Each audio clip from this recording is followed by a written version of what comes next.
Hey, Seminary Kobe here, and welcome to week 4 and 5 of my vlog. I didn't get to upload last week, mainly because my daughter was sick, so her and my wife both stayed home. It was a rough night Thursday night. She didn't sleep at all. She slept a little bit Friday, and then Saturday was another rough night where no one really slept. But because of that, I didn't really get to make a video. And even as I was thinking, should I go back and still make one? Not a whole lot happened last week, so I was like, you know what? I'll just combine last week and this week's, and hopefully there will be more to talk about this week. And there kind of was. This week was, oh my gosh, super busy. More than just my school, it was busy in life. But I have a couple of things that I want to talk about that I wanted to address in this vlog. Like I said, a couple of different things happened, but I guess we'll just start out with the very first thing. It is, what's today? September 19th. So Hispanic Heritage Month started a few days ago, started September 15th. And the reason I bring that up is because, number one, I'm Hispanic, but number two, it is because of Hispanic Heritage Month that I was led down a trail that ultimately guided me to the academic discipline that I'm kind of engaging with. I'm sort of moving away from it just a little bit, but I think it's because of just where I am in the doctoral program and the things that I'm reading now. I remember before I started classes, when we met the professors and I met Dr. Bingham, my supervisor, I asked him if we would take some of the classes that I had interest in writing about. And he explained it to me. I'm basically what he said was possibly because he's kind of into that stuff too. I don't know if I brought it up, but during my entrance exam, when I'm having a meeting with all the faculty for the School of Theology, I mentioned how I was real into the parting of the ways and when Judaism and Christianity split. And there's a lot of misconceptions about it, and they thought it was one point ahead. I'm not going to get into it now, but it turns out that he is also into it. So he started asking me questions like, well, do you know this author and do you know that author? And at the time, I was super nervous, but I didn't know the authors he was talking about. I was like, oh my gosh, no, I don't. But, I would really love to learn. I love learning new things. So the interview finished, and the next day, I went and I got the email link that was sent to me, and I saw that all the faculty's emails were on there. So I actually emailed Dr. Bingham, and the writing sample that I wrote, I know I did share this, was the similarities between the Apostle Paul and Rabbi Akiva. And I told him, I was like, man, I didn't know that that a lot of people, especially in a Baptist church or in a Baptist seminary, weren't interested in this stuff. So it seems like you're a little bit knowledgeable on it, and you're, a academic theologian. Could you take a look at this for me? And I was slightly disheartened because he emailed back and he was like, I'm sorry, I don't have time to look at it, but I'm sure somewhere down the line, someone will look at it or something like that, he said. But what he did say was, I offer you this. He was like, this is an article from an unpublished book or a book that's yet to come out. Here, check it out. Pay close attention to the bibliography, and also pay attention to this specific section. That's where I named the authors that I mentioned to you. So I was like, great, fantastic. So I read his article and I'm like, wow, this is very dope. This is kind of exactly, that's weird, but I'll say this is kind of what I wanted to do. He was talking about second century Christianity, and within second century is some parting of the ways stuff. So whenever I looked at the bibliography in the section in particular in which he was speaking, the authors that he spoke, that he cited, I didn't know their names, but then I saw their books and I was like, I have read those books. So it made me feel a little bit better. But I was like, wow, he knows what's up. So he knows what I want to do. He knows where my interests lie. And what he told me was that while we may not have classes specific to parting of the ways or things of that nature, that's not necessarily the point. The point is to take 3 years of seminars on various things. Like, I'm not going to repeat what I'm taking, but like the seminars I'm taking this semester, next semester, 3 years worth of taking some seminars to give me a comprehensive overview of everything that I need to learn to be able to teach church history and historical theology at a seminary or a university or whatever, just in higher education. He said, after those 3 years, when you take comps and we know that you know how to learn, we let you go. You go. And now you pick your books, you sort of pick your learning plan or whatever. But basically, you are going to be teaching yourself for like the next year, so you can start writing your dissertation based on the things that you're reading. You should already know how to do that. So I was like, okay, I get it. But again, where I'm at right now, I don't know that that's exactly what I want to write about, but who knows? Things might change in 3 years. However, Hispanic Heritage Month and how this all ties in. It was because of Hispanic Heritage Month that it kind of led me down this path. And what I mean by that is when I first started working for Stark, I was hired on as an academic. Yes, I'm still there. I was hired on as an academic assistant, pretty much like a graduate assistant, but they just called it an academic assistant at Stark. And I thought this was very, very cool because I'm working there at Stark as an academic assistant, and my wife is right next door at TAMU CC or Texas A&M University Corpus Christi as a graduate assistant. So we're like doing the same job, but in our respective disciplines. And she would come over for lunch, and I thought it was very, very cool.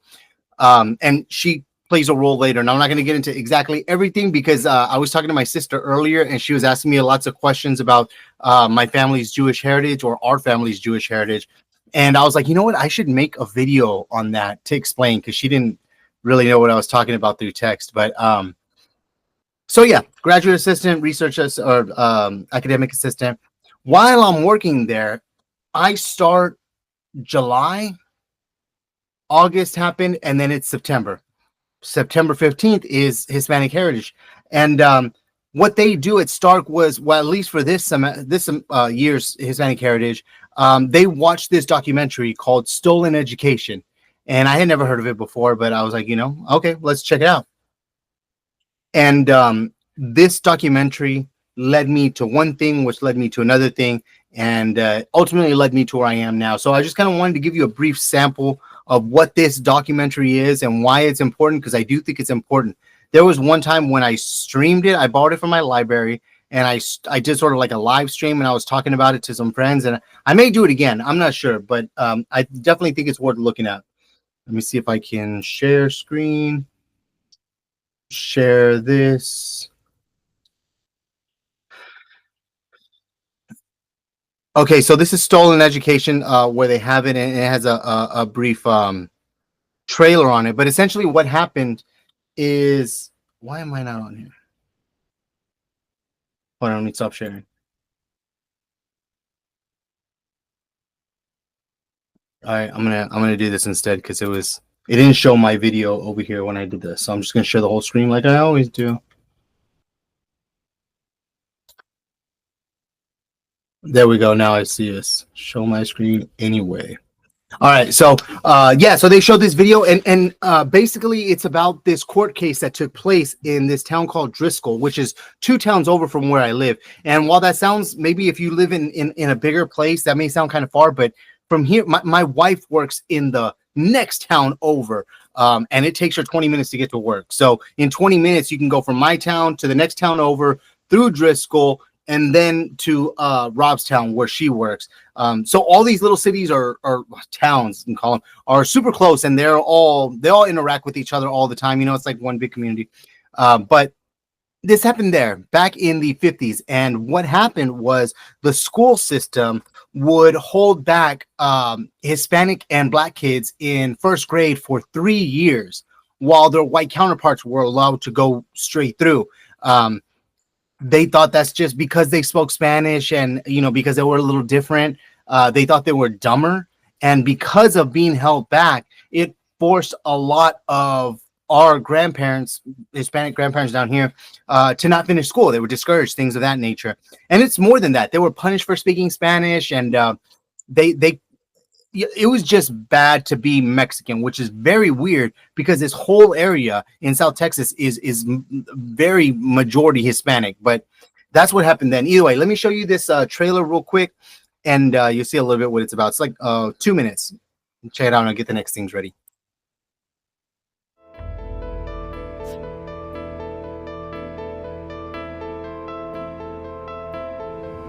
People seem to be tiptoeing around the issue, both white and brown.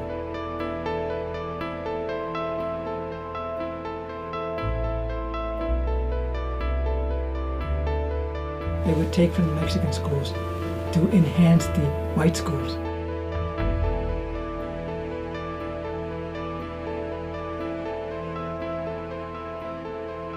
Then schools respond, we're going to segregate on the basis of language.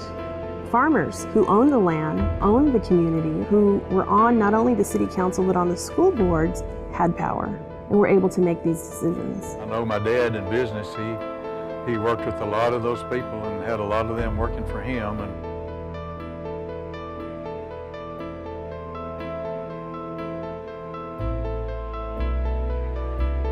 Even the teacher that was my son's teacher went and told me that he could do second grade work, and she went and told Mr. Green, but Mr. Green, the superintendent, said no, it was the law of the school.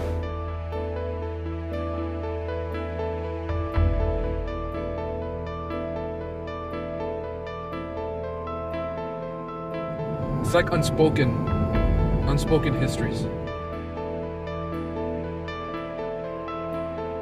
You were saying the gringos and the Mexicanos, they didn't treat them equal. If they were going to treat you both equal, do you think you would have finished all the way high school if they had been treating you the same? Yes, I think I would. This town, that's Bishop. The next town over. I would have made Mother half something of my of family live. myself.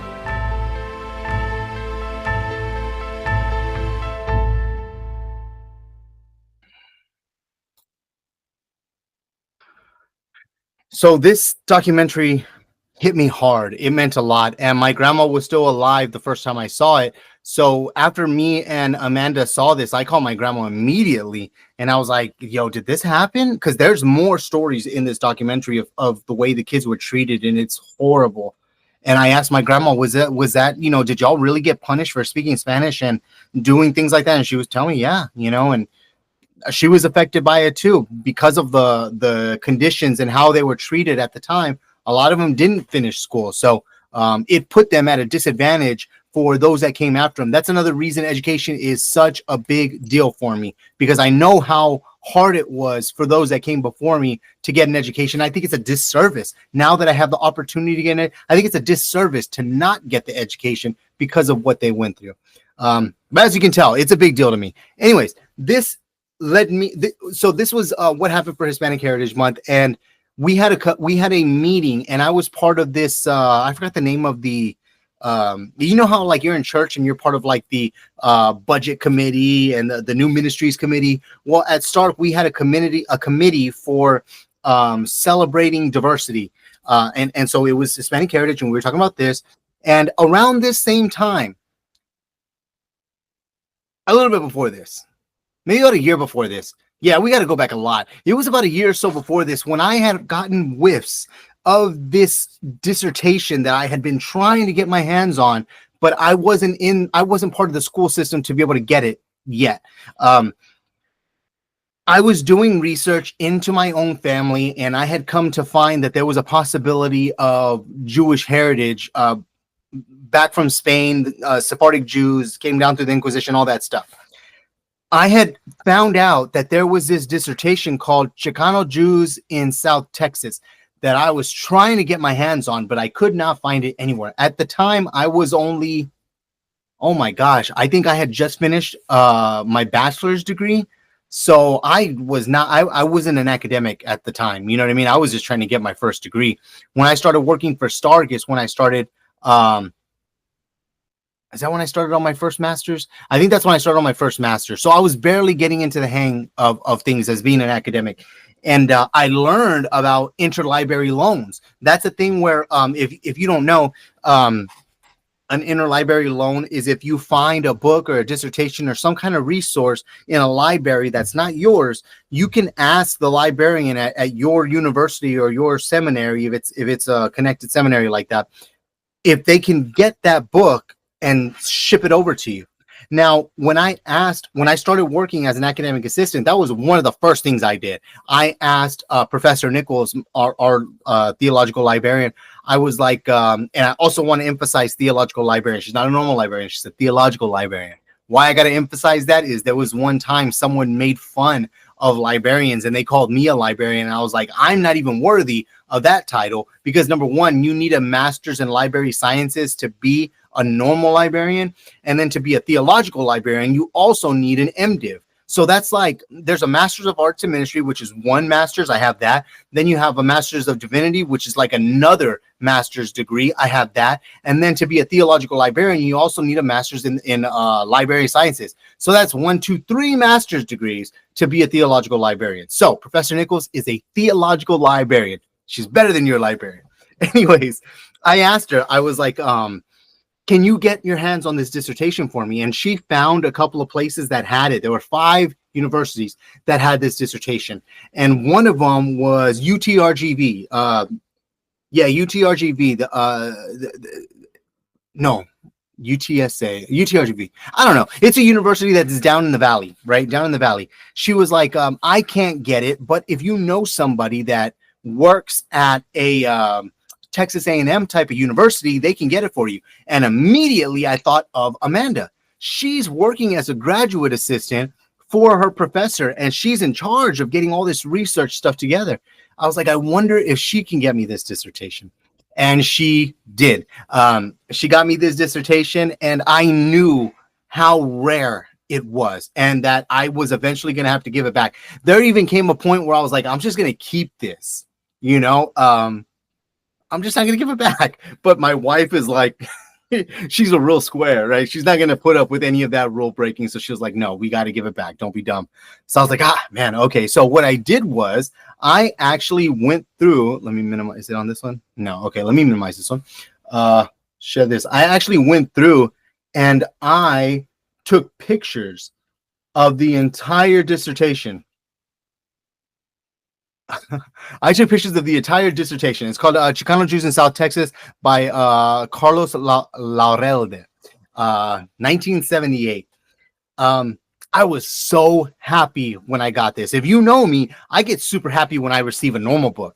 When I got this, oh my God, I read it immediately. And since I knew I wasn't going to be able to ever look at it again, because I was going to have to give it back eventually, I took pictures of every single page. And as you see, there's 324 of them.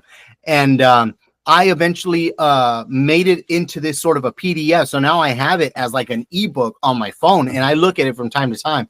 But let me kind of show you just the table of contents so you know it's here. But it says, to the thousands of Jews in the colonial era whose blood and bones hollow the grounds of Mexico.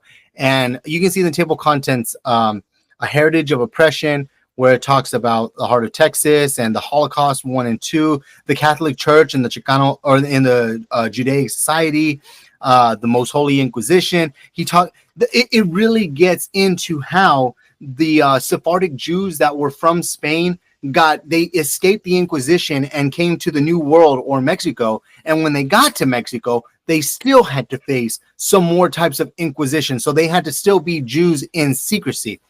Now, when I found this dissertation, I was also doing, I had also recently taken a DNA test and it told me that my name came from this area in Spain. And when I looked at that area in Spain, it was a Jewish hub of learning. It was Burgos, Spain. And my name was named after the red caves around. It's this whole thing. Like I said, maybe I'm going to make a video on it because I don't want to forget it. And I am kind of forgetting a little bit of it. So I got to make it soon. But anyways, I got this dissertation and I'm learning about how my family was possibly Jewish at one point in time. I didn't know everything then that I do now. Now I'm like 98% certain, but then I just knew that it was a possibility, and that possibility got me to write. Well, I'll get there. So keep in mind that dissertation. Now keep it up. Keep in mind that dissertation. Keep in mind that stolen education of these kids that weren't allowed to learn. Now Judaism is a big deal to me. Now education is a big deal to me. And they asked me, they were like, does anybody know of any idea or something that we can sort of highlight for Hispanic Heritage Month this year? And I was like, well, I'm actually doing this research and this dissertation I just got about Mexicans and how it doesn't just start at Mexico, it goes prior. Maybe I can do something on that. And the professor at the time, he told me, yeah, go ahead and write an essay on that. And so I did. I wrote an essay called I forgot what I called it.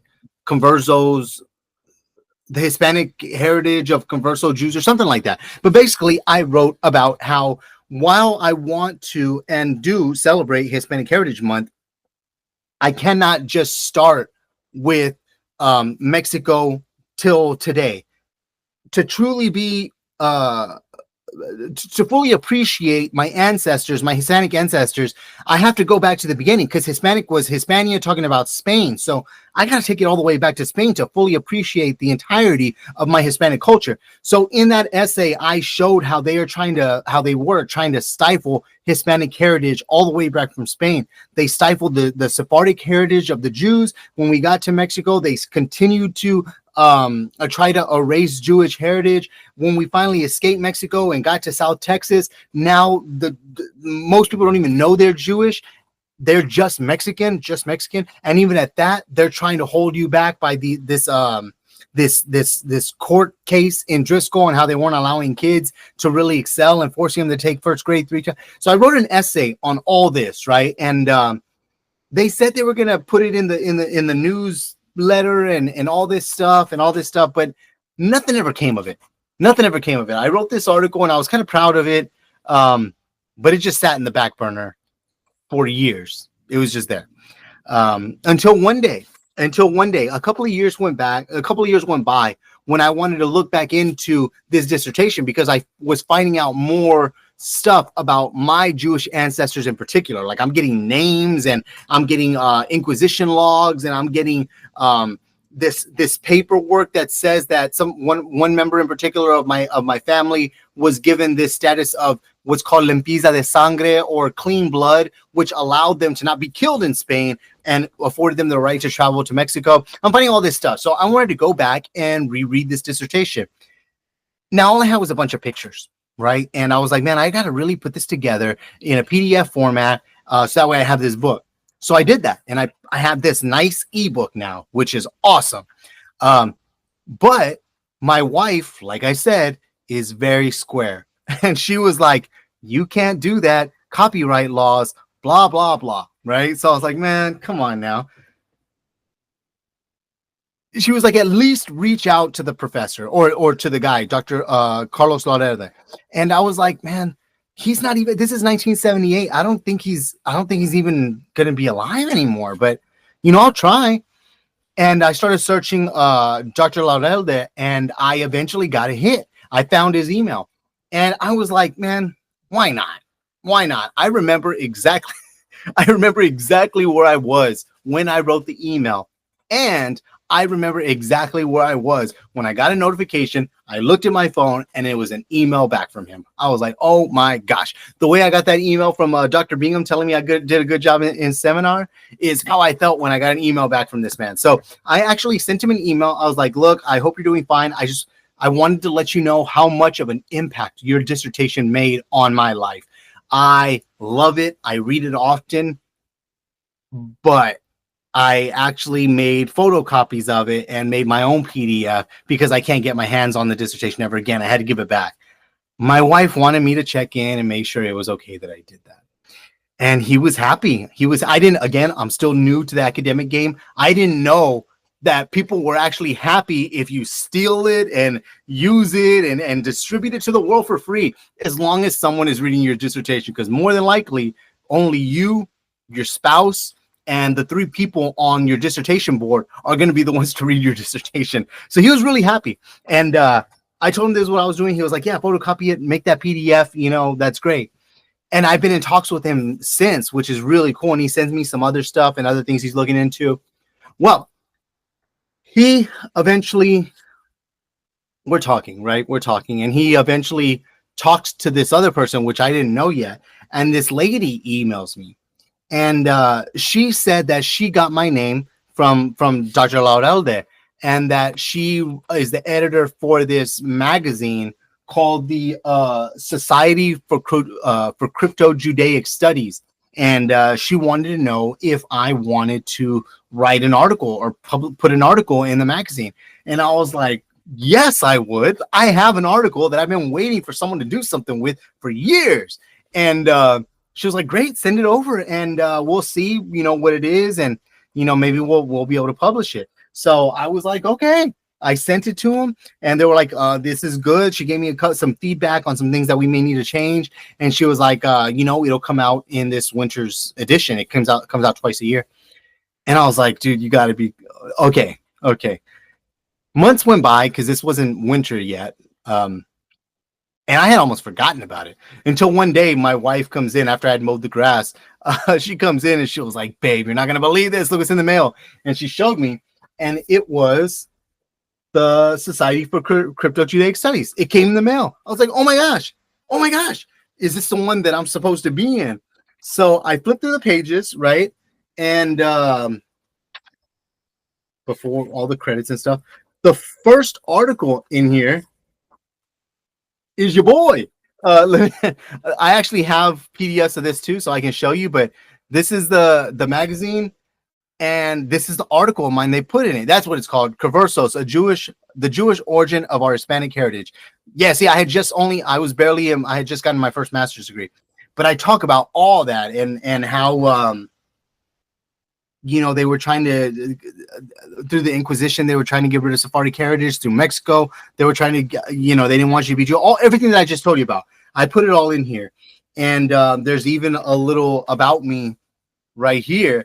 And I was just like, oh my God, when I saw this, I was like, that is amazing. My first really published work. And I thank Dr. Laurelde because of him for giving that lady my name. And what's even cooler, I want to show you this too.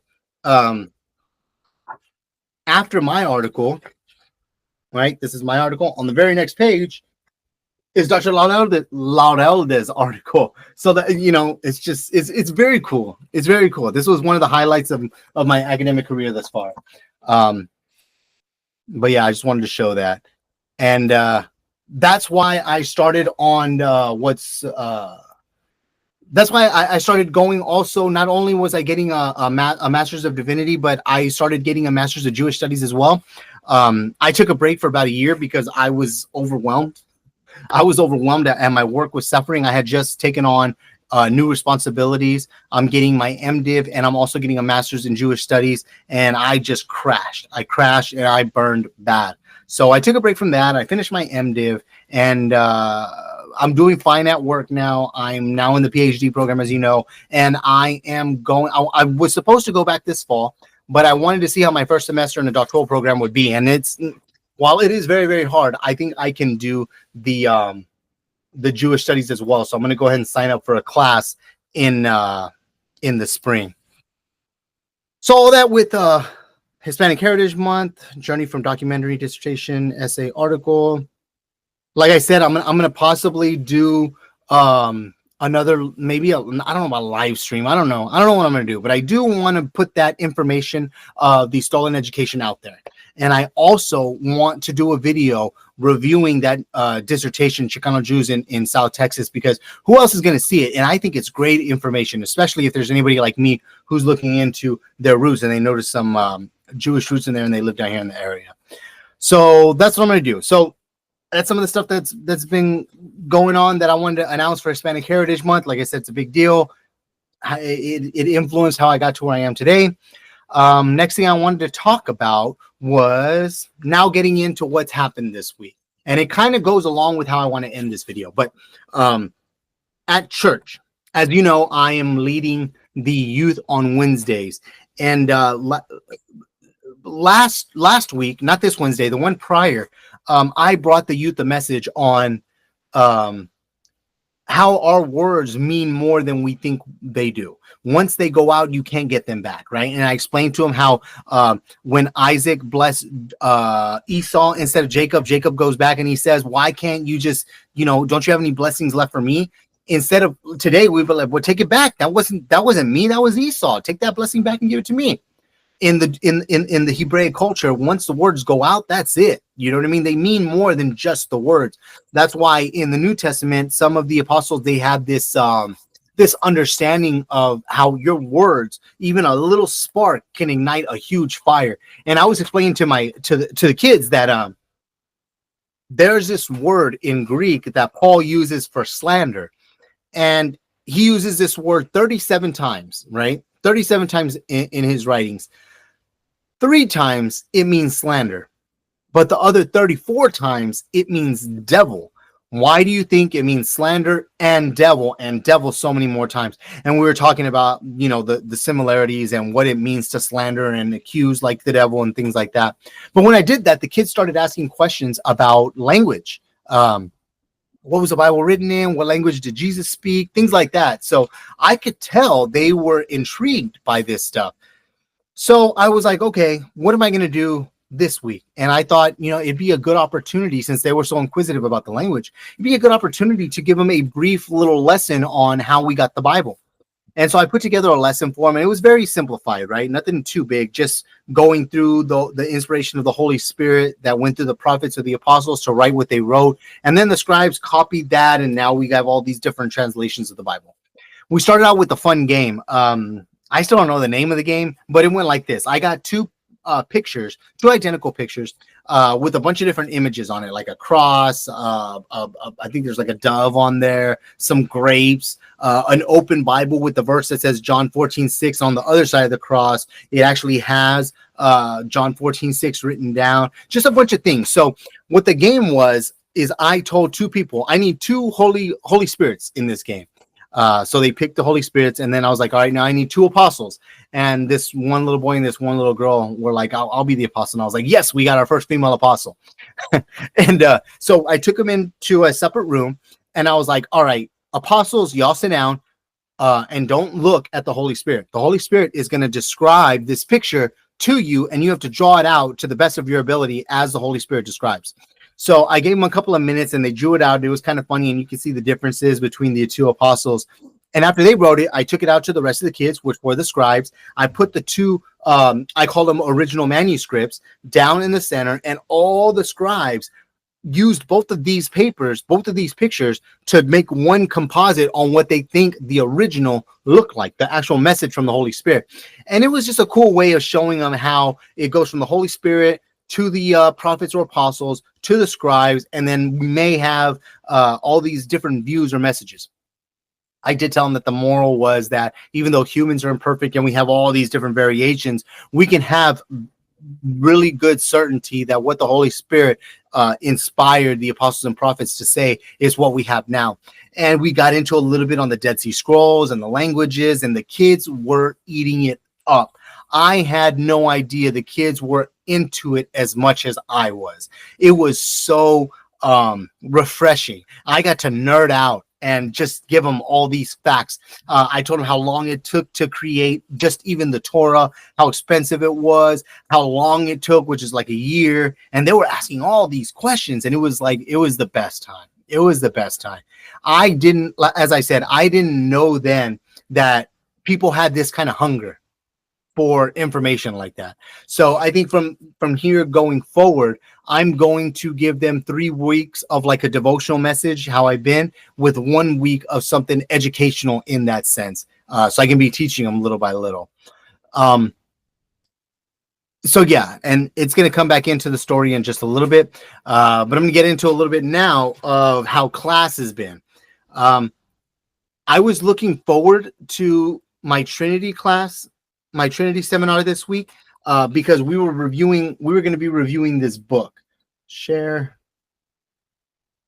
entire screen, this. Okay.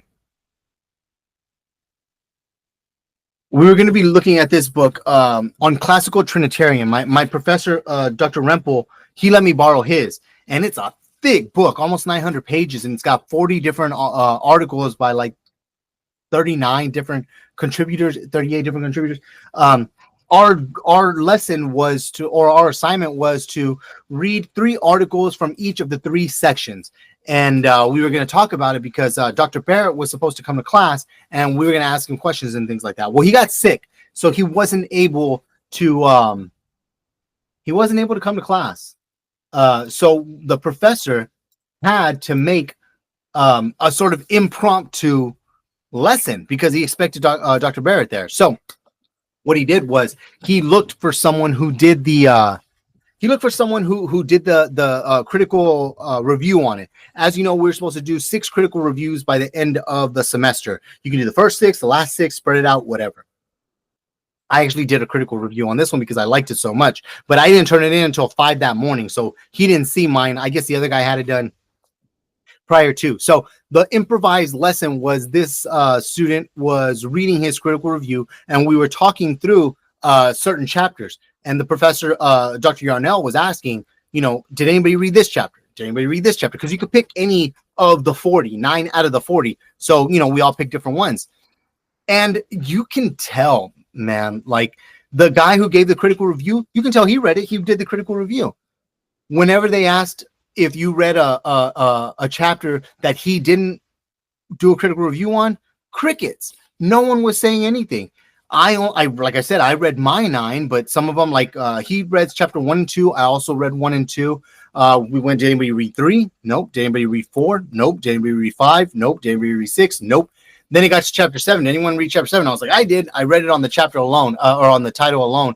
And the title was, Will the Real Augustine Please Stand Up? And it's talking about how modern scholarship, not modern, but recent scholarship was reading Augustine wrong and coming at him with some faulty presuppositions that were just excluding the opportunity to read classical Trinitarian doctrine within. So I'm going at it, right? I'm giving my sort of own mini critical review of that chapter and, engaging back and forth. So then he goes into chapter 8. He did the critical review. So that same student is speaking chapter 9. I speak, and it's me and him only. And only us two are engaging in this material. And it hit me.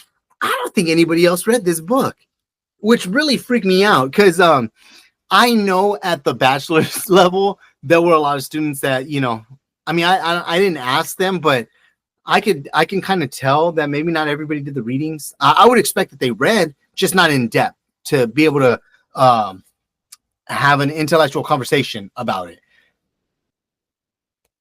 I remember having a conversation with the provost at my seminary, because she was also my professor in a couple of classes, and we were talking about a book specifically that she assigned for one of her classes. And it was How to Read a Book. That I always talk about it, How to Read a Book. And I'm reading it again for the second time because I know I need to get better at reading. And I was like, I didn't get it the first time. I still don't get it. She was like, yeah, that's, I forgot exactly how it went, but essentially it came down to where I said, yeah, we should know this material. You assigned the book. And she tells me, just because I assigned it doesn't mean anybody read it. And my mind was blown. I was like, how could you assign a book and it not be read? Unfathomable to me. I couldn't believe it. So I'm telling my wife, Amanda, about this. And she says that she was like, yeah, in my doctoral degree, we would have classes where I knew the people who were going to do the reading. They were the same ones to talk always. And other ones, you could tell they didn't read. There was one guy, she said, who prided himself on not ever reading. He would just kind of BS and talk the whole time. And I'm like, that's insane to me. But, it is what it is. Some people just don't read. There's different levels. Even as doctoral students, I guess there's different levels of who really takes it seriously. When you are, when you've already graduated, there's still more levels. Some just get the degree and they never do anything with it again. Then there's some that continue on being academic theologians. In that Trinity class, we were talking about this individual who we're going to talk about next. Is a good segue. One of the articles was written by Dr. Gavin Ortlund, who's now a big time YouTube theologian. And he was talking about Dr. Ortlund. He said specifically, he was like, Dr. Ortlund, he's a really good theologian. He's not an academic theologian, but he's a really good theologian. And I was like, time out. What do you mean by that? And he was like, well, he's not an academic theologian. Like, he's not affiliated with any institution or university or seminary right now. And I was like, oh, so, I mean, it's kind of self-explanatory, but I always try to complicate things. That was even a point of discussion in divine simplicity. I said it was hard for me to understand at first because I was trying to overcomplicate it. We had a funny laugh. But again, another reason I could tell no one else did the reading. I'm one of the only things I'm one of the only ones engaging with this. So we're talking about Dr. Ortlund, and we're talking about how, you know, he's we're talking about how he's real humble and his scholarship is real good and he has a good idea of this and things like that. Now, the reason I bring up Dr. Ortlund is because a couple of things took place. I am not one for, in general, I'm not one for the YouTube world like that as far as academics, because anybody can say anything. It's almost like Wikipedia to me, where anybody can just post anything. Where is the other one? I hope I didn't close it.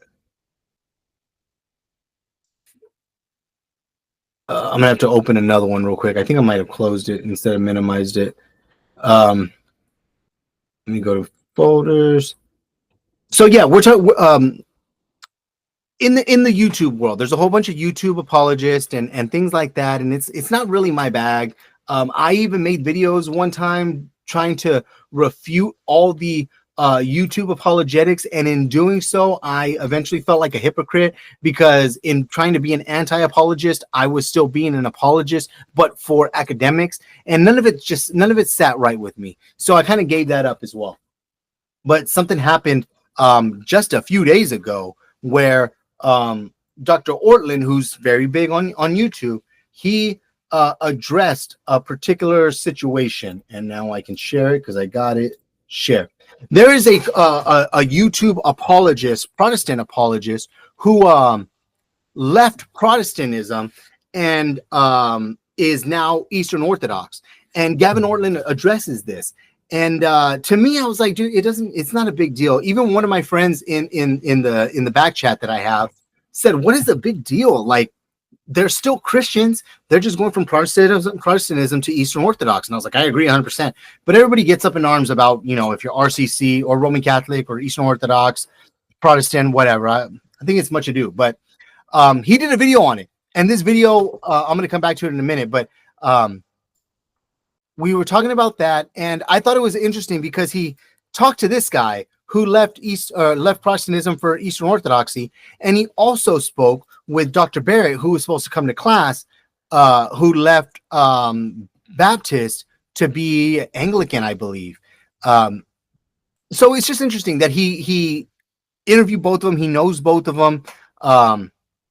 And I don't think he has a problem with either one of them. I think he holds a position that you can be outside the Protestant faith and still be a Christian. I think I heard him say that earlier, but you know, I don't know a whole lot about him right now. Because again, I'm not part of the whole YouTube world as far as apologetics and things of that nature.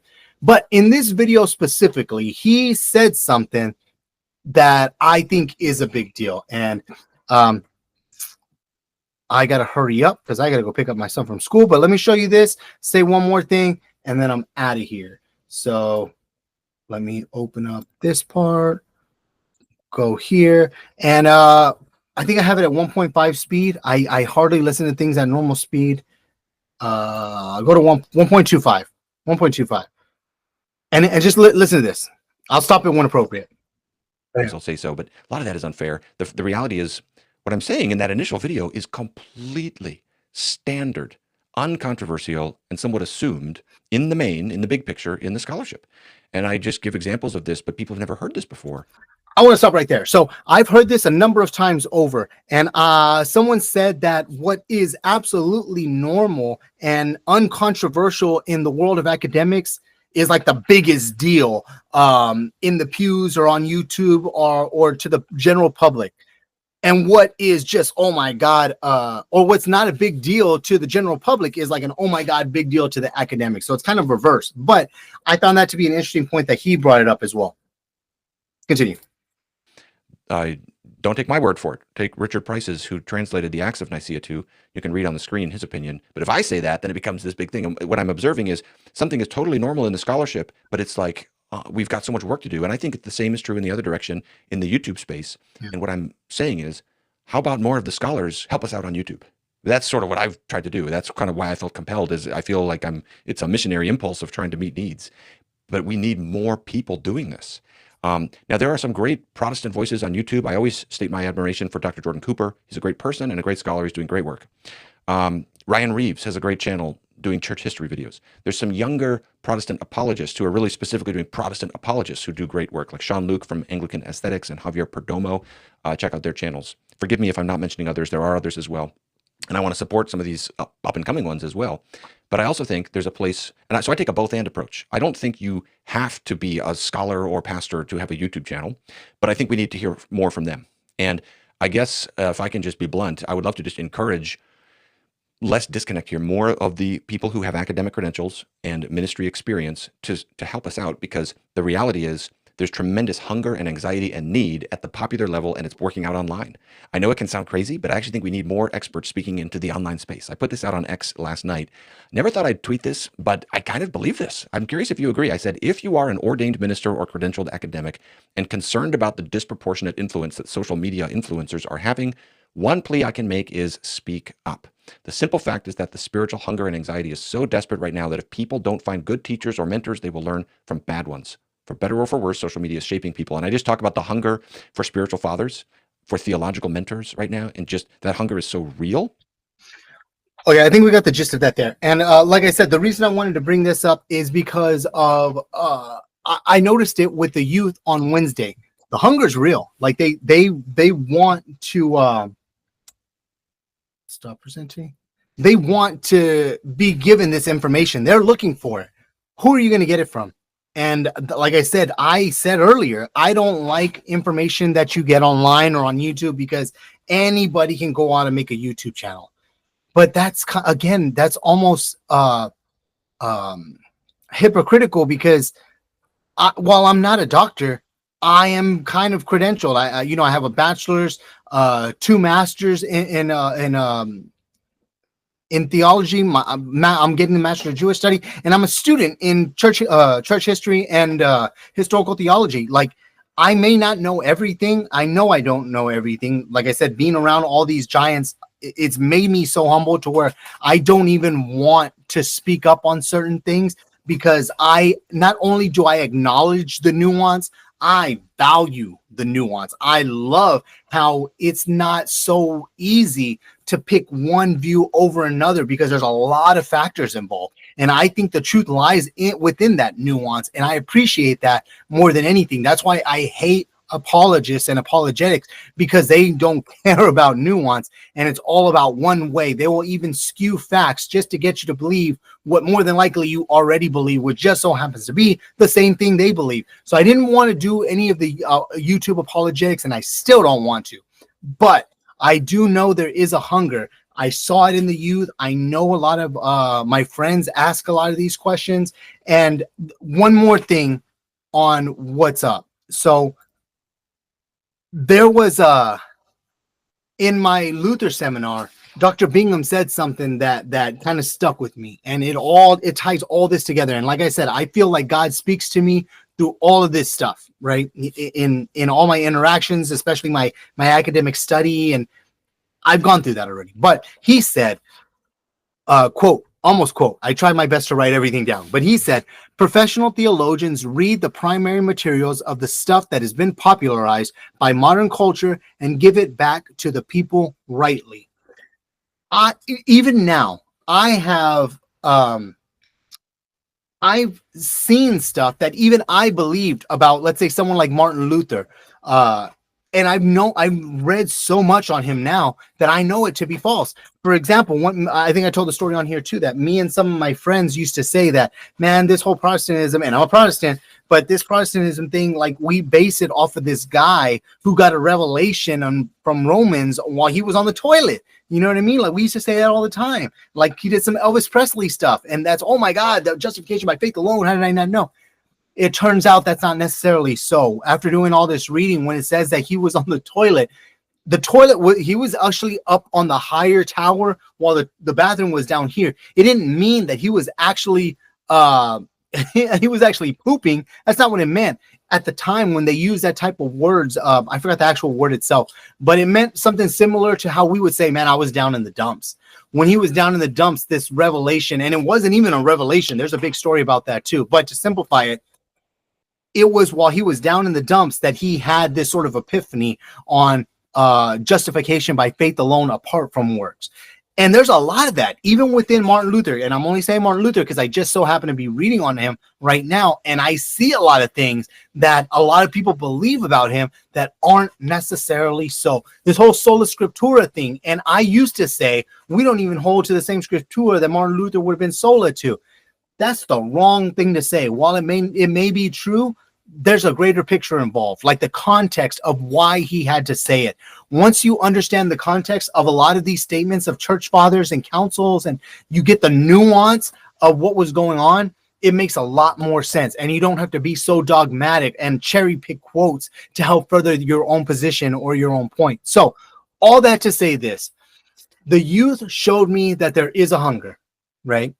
I'm hearing things that people are saying you should be using your knowledge to help instead of letting all the people who, you know, the type of people that are on YouTube. Let's just say they're not credentialed,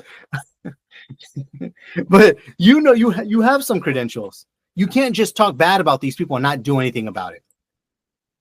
So I don't know. I know for sure that I am not stepping into any kind of apologetics. I don't like that at all. I appreciate nuance. I have some information, and maybe I just should share it with the world. I don't know exactly what that means. I don't know how. I'm thinking maybe only sharing with what exactly that I'm learning, like the stuff with Luther.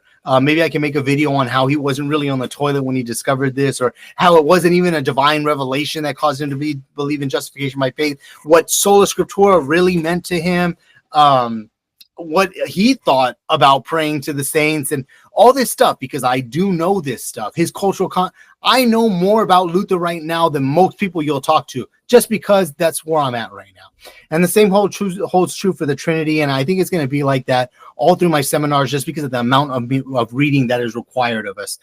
But yeah, I was going to get into one more thing, but I'm not going to. I don't have really enough time. I got to go, but yeah, so we'll figure it out. Maybe I'll just, like I said, maybe I'll just speak on something that I am directly learning at the moment, instead of things that, you know, I don't really have too much knowledge on. And when I say I don't have too much knowledge on, it doesn't mean I've not read on it before. It just means that I haven't extensively read on it before. Just because you read a book or two on something doesn't mean you know everything about it. I've read 3 or 4 books on Martin Luther right now, and every book is different and adds more information and more context that contributes to the overall theology of Martin Luther. So yeah, I think I don't know how I'm going to do it.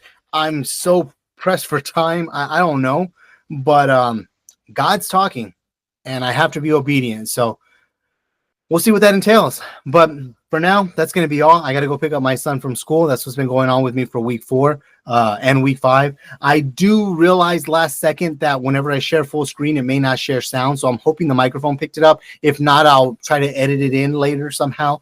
But yeah, that's all. Until next week. Shalom.